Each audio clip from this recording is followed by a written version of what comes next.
여러분, 이런 일이 발생한다면 어떻게 하는 것이 좋을까요?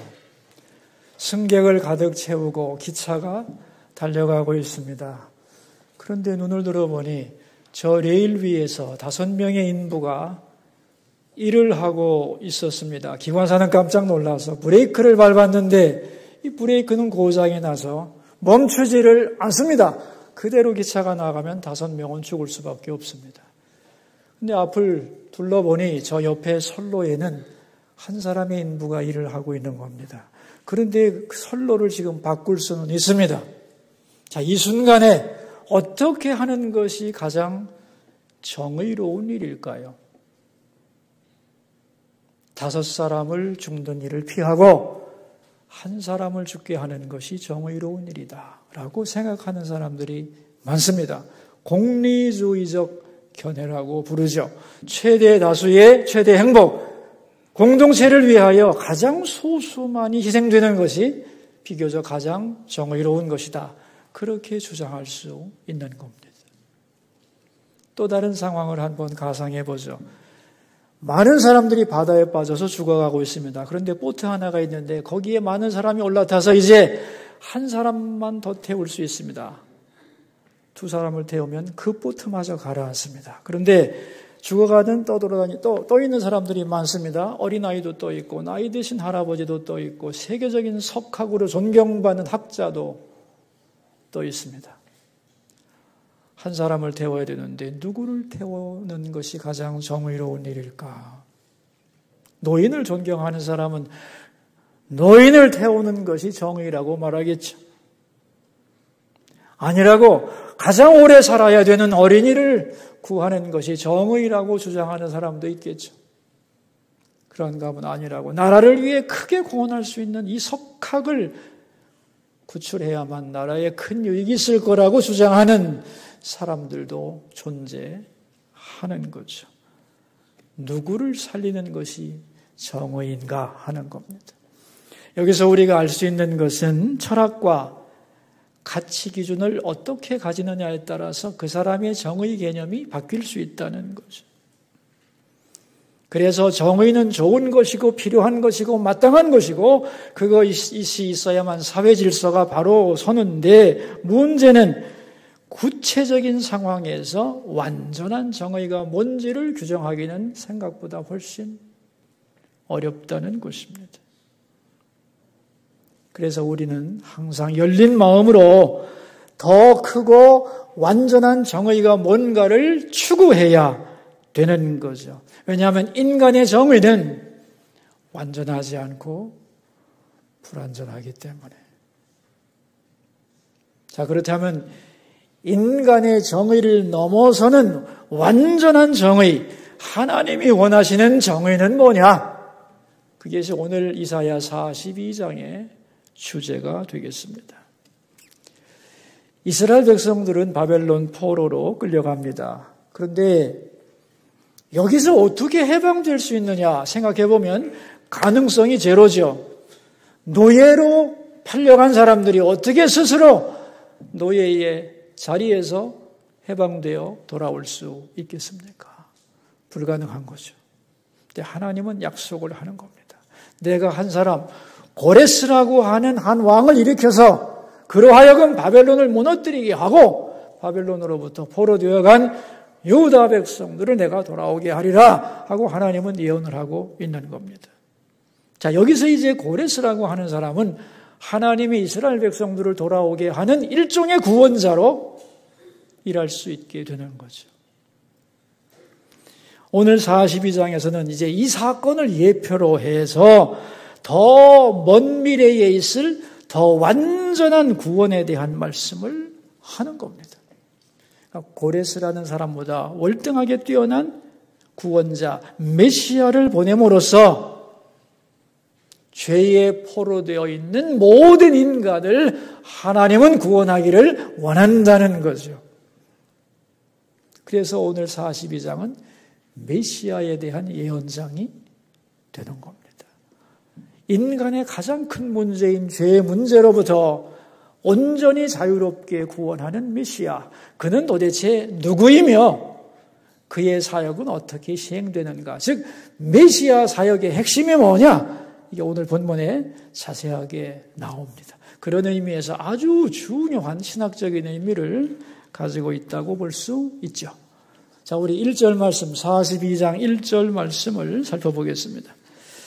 내가 붙드는 나의 종 내 마음에 기뻐하는 자 곧 내가 택한 사람을 보라. 내가 나의 영을 그에게 주었은즉 그가 이방에 정의를 베풀리라. 내가 붙드는 나의 종 내 마음에 기뻐하는 자 곧 내가 택한 사람을 보라. 감탄사 아닙니까? 근데 왜 이런 말이 나오는가 하면은 하나님은 세상을 구원하기 위하여 지금까지 많은 종들과 사람들을 보냈는데 그들보다 더욱 완전하게 하나님의 뜻을 기쁘시게 하면서 구원의 사역을 완벽하게 이루실 메시아를 내가 이제 보내겠다는 거예요. 그렇다면 이제 이 메시아가 구체적으로 누구냐? 이런 질문을 할 수 있는데 여러분 성경을 한 구절 찾아볼까요? 마태복음 12장입니다. 신약 성경 맨 앞에 나와 있는데요. 마태복음 12장.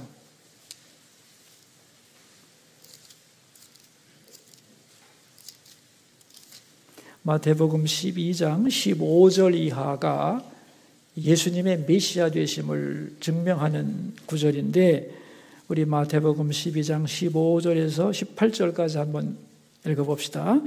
예수께서 하시고 거기를 떠나가시니 많은 사람이 따르는지라 예수께서 그들의 병을 다 고치시고 자기를 나타내지 말라 경고하셨으니 이는 선지자 이사야를 통하여 말씀하신 바 보라 내가 택한 종 곧 내 마음에 기뻐하는 바 내가 사랑하는 자로다. 내가 내 영을 그에게 줄 터이니 그가 심판을 이방에 알게 하리라 하면서 쭉 이사야 42장 본문을 인용하고 있죠. 42장 본문에 나오는 메시아가 누구라는 거예요? 구체적으로 예수님이라는 거죠. 그럼 이제 앞으로 예수님이 오셔서 그 메시아가 하실 일이 뭐냐? 다시 우리 42장으로 돌아가서 우리가 1절부터 4절까지 읽었는데 그 1절부터 4절까지 가장 강조되는 단어가 하나 나옵니다. 3번 강조되고 있는데요. 첫째는 정의를 베풀 것이다. 정의를 시행할 것이다. 정의를 세울 것이다. 나오죠? 정의라는 말이 3번이나 반복됩니다. 그러니까 메시아가 하실 일이 뭐냐? 정의를 세우는 겁니다. 자, 그렇다면 이제 질문을 해야죠. 정의가 뭐지? 사회가 올바르고 공정한 상태를 유지하기 위해서 가장 필요한 것이 뭐냐? 그게 바로 정의입니다. 너와 나 사이에도 올바르고 공정한 관계가 유지되려면 두 사람 사이에 정의가 필요한 것이죠. 선이라든가 사랑이라든가 이런 것들은 도덕적 개념입니다만은 정의는 좀 더 법적인 개념이라고 할 수 있습니다. 그러니까 인간 사회도 올바르고 공정해지기 위해서는 정의가 필요한데 마찬가지로 하나님과 우리 사이에도 그 관계가 올바르고 공정하기 위해서는 정의가 필요하다는 거예요. 그 정의가 뭐냐? 설교 제목입니다. 하나님이 원하시는 정의가 있다는 거예요. 아주 쉽게 말하면 하나님이 우리를 향하여 행하신 그것에 대한 우리의 마땅한 응답이 있을 때 그게 정의죠. 그래야만 그것이 있어야만 올바르고 공정한 관계가 유지될 수 있기 때문에. 자, 그럼 한번 물어봅시다. 이사야에서 말하는 하나님은 어떤 분인가요? 우리가 이제 설교를 여러 번 들어오면서 짐작은 하실 텐데 이사야가 강조하는 하나님은 어떤 하나님이에요? 임마누엘의 하나님입니다.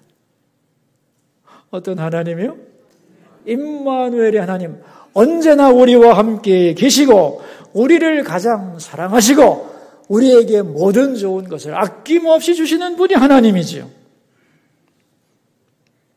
그러므로 그 하나님과 올바르고 공정한 관계를 맺기 위해서는 마땅히 우리도 그러해야 한다는 겁니다. 하나님은 언제나 우리를 사랑하셔서 우리 옆에 임마누엘 하시고 우리에게 관심을 가지시고 당신의 마음속에 우리를 꽉 담고 계시는데 우리는 하나님 옆에 있는 것을 말로는 말하면서도 딴 데를 쳐다보고 다른 걸 사랑하고 다른 걸 쫓아간다면 그것은 올바른 관계가 아니죠. 그러한 자세를 바꾸어서 옆에 계신 하나님을 바라보고 그분을 사랑하고 그분께 내 마음을 드리고 그분과 함께하는 것이 바로 임마누엘을 완성하는 것이고 그것은 다시 말하면 하나님만으로 내 마음을 꽉 채우고 내 마음속에 다른 것이 없는 하나님을 내 마음의 첫 번째 자리에 모시고 사는 것. 그것이 하나님이 원하는 정의다. 그런 얘기입니다. 다시 말하면 우리 마음속에 하나님 한 분만 계셔야 되는 거죠. 왜냐하면 하나님 외에는 하나님과 비교할 것이 아무것도 없잖아요. 그죠? 무언가를 하나님과 비교한다는 것 자체는 하나님을 모독하는 거죠. 비교의 대상이 아니기 때문에. 그런데도 불구하고 우리 마음속에는 하나님보다 더 사랑하고 좋아하고 주는 것들이 있는 겁니다. 그것을 제거하는 것. 그것이 바로 정의를 세우는 일이라는 겁니다. 그래서 정의가 뭔지를 이해하기 위해서 하나님이 원하시는 정의가 뭐냐를 알기 위해서 8절 말씀을 함께 읽어보도록 하죠. 나는 여호와이니 이는 내 이름이라 나는 내 영광을 다른 자에게 내 찬송을 우상에게 주지 아니하리라 그랬어요. 하나님의 이름은 뭐라고 그랬어요? 여호와, 스스로 존재하는 자, 그런 뜻이죠. 그런데 나는 내 영광을 다른 자에게 내 찬송을 우상에게 주지 않겠다 그랬습니다. 여러분 하나님의 영광이 뭐냐면 하나님만이 홀로 높임받는 게 영광이죠. 근데 내 마음속에서 하나님만 홀로 높임받는 것이 하나님께 영광이 되는 거예요. 근데 다른 것에게 내가 영광을 돌리면 하나님은 영광을 도둑맞은 거예요. 나는 우상에게 내 영광을 절대로 뺏길 수 없다는 거예요. 하나님의 자존심이 걸린 문제죠. 그러니까 여러분 하나님께 영광을 돌린다는 것은 내 마음속에 하나님보다 더 사랑하는 것이 없는 상태죠. 근데 하나님과 나 사이에 뭔가를 내가 하나님보다 더 사랑한다면 그것은 우상이며 하나님이 자기의 영광을 도적질하는 행위로 보신다는 거예요. 자, 우리가 이제 그런 카메라는 없겠지만 영적인 것을 찍을 수 있는 카메라가 있다고 합시다. 우리 마음을 척척척척 찍었습니다. 그런데 어떤 남자의 마음속에는 자기 회사를 사랑하는 마음이 가득합니다. 어떤 여자의 마음속에는 자기 자녀를 사랑하는 마음이 가득합니다. 세상의 눈으로 볼 때는 이 남자는 아주 성실한 사업가입니다. 칭찬받아 마땅한. 불의한 게 없죠. 또 이 여자분은 자녀를 뜨겁게 사랑하는 모성애가 강한 어머니죠. 칭찬받아 마땅한 거죠. 근데 하나님이 보실 때는 불의한 것입니다. 왜냐하면 하나님께 돌려야 할 영광을 스스로 존재하는 것이 아닌 피조물에게 영광을 돌리고 있기 때문에 하나님이 볼 때는 그 마음이 불의하다라고 평가하는 겁니다. 자, 여러분, 그렇다면 하나님과 우리 사이에 정의가 무너지고 불의함이 생겨났다면, 즉 하나님 외에 내가 다른 것을 하나님보다 더 사랑하는 상태가 되었다면 어떻게 정의를 하나님 앞에서 회복할 수 있느냐 하는 거예요. 그게 메시아의 사역이라는 거예요. 여기에 메시아의 사역이 들어가는 거예요. 그 사역의 방법이 2절과 3절에 나타납니다. 우리 42장 2절과 3절을 한번 읽어보죠. 그는 외치지 아니하며 목소리를 높이지 아니하며 그 소리를 거리에 들리게 하지 아니하며 상한 갈대를 꺾지 아니하며 꺼져가는 등불을 끄지 아니하고 진실로 정의를 시행할 것입니다. 외치지 않고 목소리를 높이지 않고 소리를 거리에 들리게 하지 않고 이건 뭐예요? 아주 조용한 가운데, 그러니까 메시아가 정의를 세우는 과정은 요란하고 복잡하지 않고 아주 조용한 가운데 은밀히 이루어진다는 거예요. 또 4절에 3절에 보시면 상한 갈대를 꺾지 아니하며 꺼져가는 등불을 끄지 아니하고 이건 뭐냐면 아주 부드러운 사랑 속에서 이루어진다는 거예요. 그러니까 우리가 하나님의 영광을 도적질하는 일들이 은밀하게 우리의 마음속에서 이루어지고 있을 때 하나님은 막 소리 지르고 분노하고 벼락을 때리고 이런 게 아니라 은밀한 가운데서 메시아를 통하여 부드럽게 정의를 세워 가신다는 거예요. 그것이 바로 뭐냐 하면은 십자가 사건입니다. 다시 말하면 우리의 불의에 대한 하나님의 심판을 하나님은 우리에게 쏟지를 않으시고 메시아의 십자가에 퍼붓습니다. 잘못된 것을 심판하는 것이 정의죠. 근데 그 정의를 하나님은 어떻게 세우느냐? 예수님을 십자가에 죽임으로써 정의를 세운다는 거예요. 자, 이제 이것을 신학적으로 어떻게 말하는가? 6절인데 읽어보겠습니다. 나 여호와가 의로 너를 불렀은즉 내가 네 손을 잡아 너를 보호하며 너를 세워 백성의 언약과 이방의 빛이 되게 하리라 그랬어요.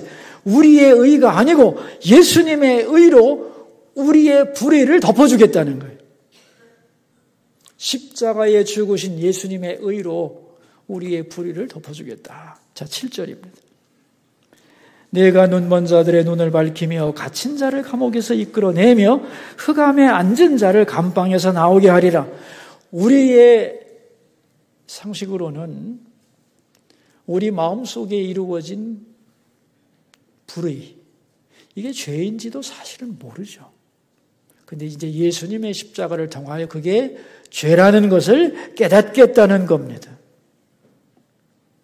그리고 이제 그 결과 죄의 감옥에서 우리를 끌어내 주시고 예수님의 십자가 사건으로 우리를 죄에서 자유하게 만들어준다는 거죠. 그런데 이러한 사건이 갑자기 생긴 거냐? 아니라는 겁니다. 9절 말씀. 보라, 전에 예언한 일이 이미 이루어졌느니라. 이제 내가 새 일을 알리노라. 그 일이 시작되기 전에라도 너희에게 이르노라 그랬어요. 전부터 예언했던 거라는 거. 이게 구원의 방법이라는 것을. 죄에 빠진 인류 구원의 방법이 전부터 이렇게 예언되었다는 거죠. 구체적으로 말하면 창세기 3장 15절부터 여자의 후손이, 그죠? 사탄을 멸하고 인류를 구원한다고 하는 예언된 말씀이 나와 있는 거죠. 그래서 새 일을 행하노라 그랬잖아요. 여러분, 이 세상에 있는 가장 새로운 일, 그리고 가장 놀랍고 큰 일이 뭐냐? 죄인된 인간을 예수님의 십자가로 구원하는 거죠. 그것은 마치 뭐와 같으냐? 영적인 재창조의 역사라는 겁니다. 그래서 이 위대한 영적인 재창조의 역사를 9절 끝에 보면 그 일이 시작되기 전에라도 너희에게 이르노라. 그러니까 하나님은 이걸 알리기를 원하고 모든 사람들이 이것을 알기를 원한다는 거죠. 이 진리를. 그래서 예수님은 이 세상에 오셔서 공생의 생활을 하시면서 하나님과 인간 사이에 정의가 이루어진 모델로 사셨잖아요. 예수님의 마음과 소원은 오직 하나님 한 분에게 집중되었죠. 오직 하나님의 뜻이 뭔가만을 생각하고 그 뜻을 이루는 일에 자신의 몸과 마음과 영혼을 다 바친 것. 그래서 정의의 모델로 이 땅에 사셨던 거예요. 더 중요한 것은 우리와 하나님 사이에 정의가 무너졌을 때 어떻게 정의를 회복할 수 있는가? 십자가의 사건을 통하여 우리가 십자가를 받아들이고 내가 십자가에 죽었음을 고백하는 그것을 통하여 하나님과 우리 사이에 무너진 정의를 회복시키는 것이 바로 메시아의 사역이다. 그런 얘기입니다. 여러분, 하나님만이 내 속에 가득 있어야 되는데 어쩔 수 없이 내 자녀의 문제가 나를 완전히 사로잡고 있습니다. 그럴 때 그 자녀로부터 벗어나서 하나님과 나와의 정의를 이루는 방법이 뭐냐? 하나님, 지금 제 마음은 자녀의 문제로 꽉 차 있습니다. 하나님보다 자녀에 더 붙들려 있는 내 마음을 십자가에 죽여주시옵소서. 그렇게 고백할 때 그 마음은 하나님 앞에서 죽게 되고 그 죽은 마음으로 하나님이 들어오셔서 하나님과 우리와의 정의가 회복이 되는 겁니다. 그러니까 예수님의 십자가는 하나님과 우리 사이에 깨어진 정의를 회복시키는 유일한 도구가 된다는 거예요.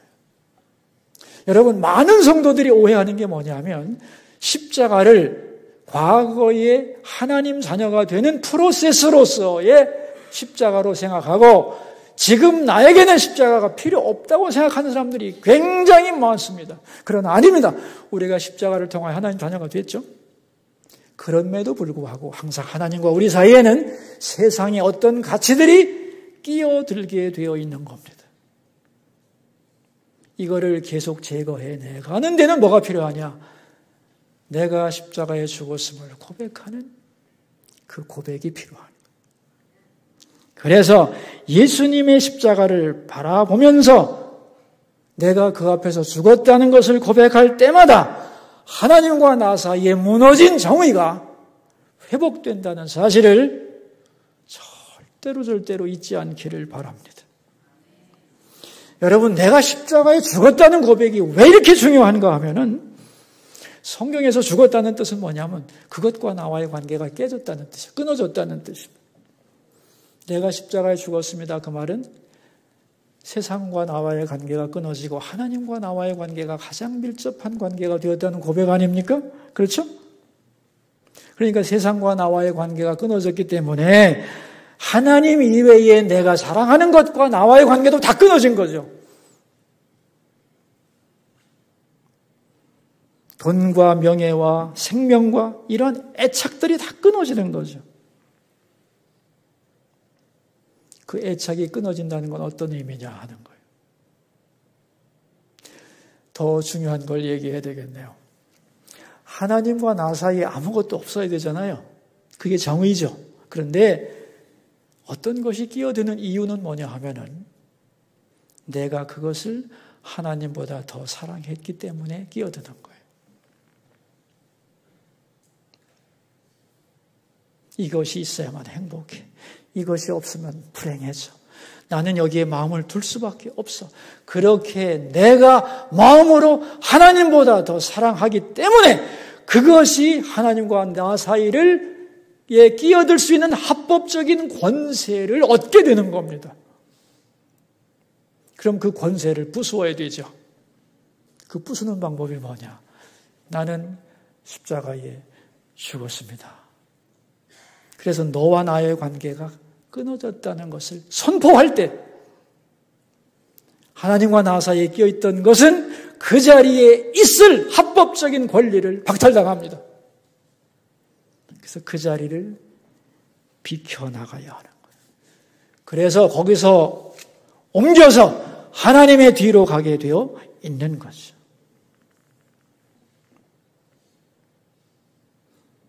근데 여러분, 그래서 이제 하나님과 나 사이에 끼어있던 것이 하나님 뒤로 갔잖아요. 그것과 내 관계가 끊어졌기 때문에. 자, 그렇다면 여기서 이제 질문하는 거예요. 하나님 뒤로 간 그것과 나와의 관계는 완전히 끊어져서 아무 상관이 없는 것일까요? 아닙니다. 그렇지 않아요. 하나님보다 더 사랑했던 우상화된 관계가 깨진 것뿐이에요. 더 정확하게 말하면 그것이 있어야 할 자기의 본래 자리로 돌아간 거예요. 정의를 이루는 것입니다. 근데 이렇게 정의가 이루어지게 되면 그것과 나와의 관계는 완전히 사라지느냐? 아닙니다. 왜냐하면 그 관계도 사실은 하나님이 나에게 준 거잖아요. 그죠? 자녀도 하나님이 나에게 선물로 주신 것이고 기업도 나에게 하나님이 주신 선물인데 그것과 내가 끊어지겠어요? 우상화된 관계가 끊어진 것이고 본래의 관계로 회복된 것이에요. 그렇게 정의로운 관계가 되었을 때에 이제 하나님과 나 사이에 끼어있던 것들은 어떻게 되느냐? 하나님의 통제하에 들어가게 되고 이제 그것을 하나님이 책임을 지게 되는 겁니다. 그게 성경의 진리입니다. 여러분, 예를 들어볼게요. 여러분의 자녀들을 내가 책임지는 게 가장 완벽할 거라고 생각하죠. 사랑을 퍼붓고 모든 지원을 해주고 생명 다해 사랑하는 것이 자녀에게 최고일 것 같죠. 아닙니다. 그렇게 되면 여러분의 자녀는 이삭과 같이 되는 거죠. 그 자녀가 진정으로 하나님의 손에 들어가려면 내가 십자가에 죽었다고 고백하면서 하나님과 나 사이에 있는 자녀를 치워야 됩니다. 하나님 뒤로 밀어내야 돼요. 그럴 때 자녀가 자기 자리로 돌아가고 자녀와 하나님 사이의 정의가 형성이 되는 겁니다.